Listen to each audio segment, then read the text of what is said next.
12औं राष्ट्रपति रनिङ सिलसम्म आइपुग्दाखेरि हामीले योभन्दा अगाडिका 11औं संस्करणहरू पुरा गरिरहँदा र आज 12औं संस्करणमा हामी आइरहँदाखेरि एउटा इतिहास बोकेको यो राष्ट्रपति रनिङ सिल प्रतियोगिता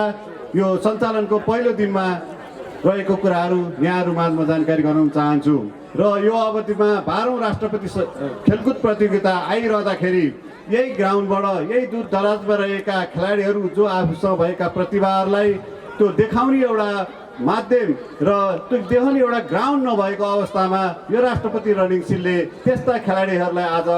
राष्ट्रिय रूपमा र अन्तर्राष्ट्रिय रूपमा खेलकुदको माध्यमबाट आफूलाई चिनाउने र देश र आफ्नो ठाउँको नाम राख्ने एउटा महत्त्वपूर्ण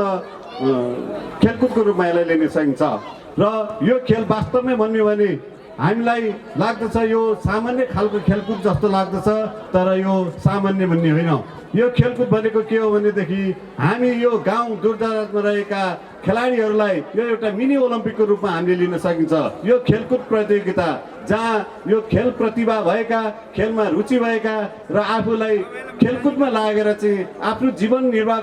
गर्छु र राष्ट्र र आफ्नो व्यक्तिगत ती कुराहरू चाहिँ विश्व सामु देखाउँछु भन्नेको लागि यो एउटा उच्च प्लेटफर्म हुन सक्छ। त्यसकारणले सम्पूर्ण उपस्थित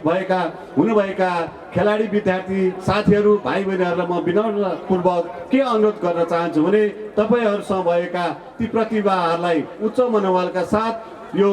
खेलकुद ग्राउन्डमा देखाउनु होला र तपाईँहरूले यो प्रदेशको जिल्लाबाट छनौट भएर प्रदेशमा जाने र प्रदेशमा छनौट भएर केन्द्रमा जाने र केन्द्रबाट चाहिँ तपाईँ राष्ट्रिय र अन्तर्राष्ट्रिय रूपमा आफूलाई चिरपरिचित गर्ने माध्यम बन्न सक्छ। त्यसकारणले तपाईँहरूलाई यो माध्यममा हामी जिल्ला खेलकुद विकासको समितिको तर्फबाट एउटा पुलको काम गरेर तपाईँहरूलाई चाहिँ हामी त्यो ठाउँसम्म पुर्याउने माध्यम बन्न सक्छौँ। यसको लागि तपाईँ हामी सबैको सहकार्यको आवश्यक छ। त्यो सहकार्य गर्न हामी जुनसुकै समय पनि तयार छौँ भन्ने कुराहरू यहाँहरूमा राख्दै यो अत्यन्तै महत्त्वपूर्ण कार्यक्रमको निमित्त हामीलाई यो मेलम्ची नगरपालिका र चौतारा नगरपालिकाको महत्त्वपूर्ण आर्थिक सहयोगमा हामीले यो कार्यक्रमहरू गर्दैछौँ। यो मानेमा म यी पालिकाहरूलाई र सहभागी हुनुभएका सम्पूर्ण पालिकाहरूलाई सहभागिताको लागि र आर्थिक सहयोग गर्ने दुईटा पालिकाहरूलाई म विशेष धन्यवाद दिन चाहन्छु र आभार व्यक्त गर्न चाहन्छु। आगामी दिनमा पनि तपाईँहरूसँग सहकार्य गरेर यस्ता हाम्रा दूरदराजमा रहेका प्रतिभा भएका खेलाडीहरूलाई केन्द्रसम्म लाने र राष्ट्र अन्तर्राष्ट्रियसम्म चिनाउनेको निमित्त तपाईँहरूसँग सबैसँग सहकार्य गरेर अगाडि बढ्ने प्रतिबद्धता पनि व्यक्त गर्न चाहन्छु। र मलाई आज अलिकति खल्लो लागिरहेको छ के मानेमा भने हामी यो छोटो अवधिमा छोटो तयारीको बिचमा आज हामी यो कार्यक्रम गर्दैछौँ। यो सन्दर्भमा अतिथि आसनहरूको निमित्त केही त्रुटि भएको छ, यो मलाई थाहा छ, पछि थाहा पाएँ र यसको निमित्त हाम्रो कुनै पनि नियत नभएको र यो भुलवश प्राविधिक कारण हो भन्ने कुराहरू सम्पूर्ण अतिथि माझमा राख्दै यसमा यो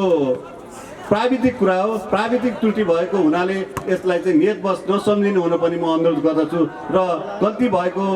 कुराप्रति म क्षमा माग्न चाहन्छु। र अन्तमा सम्पूर्ण यो उत्साहपूर्वक रूपमा सहभागी हुनुभएका पालिकाहरूलाई, सम्पूर्ण खेलाडीहरूलाई, प्रशिक्षकज्यूहरूलाई, व्यवस्थापकज्यूहरूलाई तपाईँहरू जुन उद्देश्यका साथ यो मैदानमा प्रवेश गर्नुभएको छ तपाईँहरूको उद्देश्य खेल विजय को शुभकामना पनि दिन चाहन्छु र सम्पूर्ण हाम्रा जुन यो खेललाई सञ्चालन गर्नको निमित्त आउनुभएका निर्णायकज्यूहरूलाई कुनै पनि विवादरहित ढङ्गले चाहिँ खेल सञ्चालन गरेर यो मेलम्चीमा भएको 12औं राष्ट्रपति रनिङ सिल एउटा ऐतिहासिक रूपमा सम्पन्न गर्न हुनुको निमित्त पनि म हार्दिक अनुरोध गर्दै आज हाम्रो निमन्त्रणालाई स्वीकार गरेर यो मञ्चमा शोभा बढाइदिनु भई यो कार्यक्रमलाई सफल बनाउनको निमित्त आउनुभएका प्रमुख अतिथि, विशेष अतिथि र सम्पूर्ण अतिथिहरूलाई म हार्दिक धन्यवाद व्यक्त गर्दै यो आजको उद्घाटन कार्यक्रम